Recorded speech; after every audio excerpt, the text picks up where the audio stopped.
Ordering tree seedlings from the State Forest Nursery is now easier than ever with our new online system.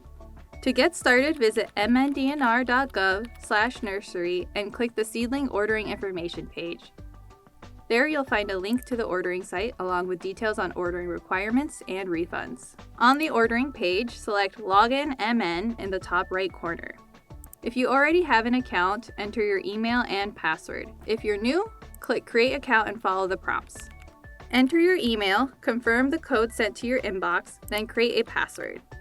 Next, set up multi-factor authentication. Using your phone is probably the easiest option.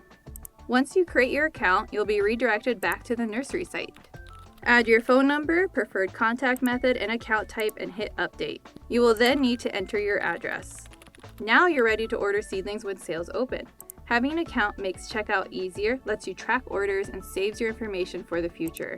Guest checkout is also available, but we recommend creating an account for the best experience. When seedling sales are open, you'll be able to add items to your cart. Your information will be saved, and all you need to do is pick a delivery method, answer a few quick questions, and then click checkout.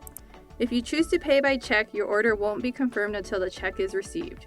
In the spring, you'll be notified when seedlings are lifted from the ground and when to expect your order for pickup or delivery. Thank you and happy ordering.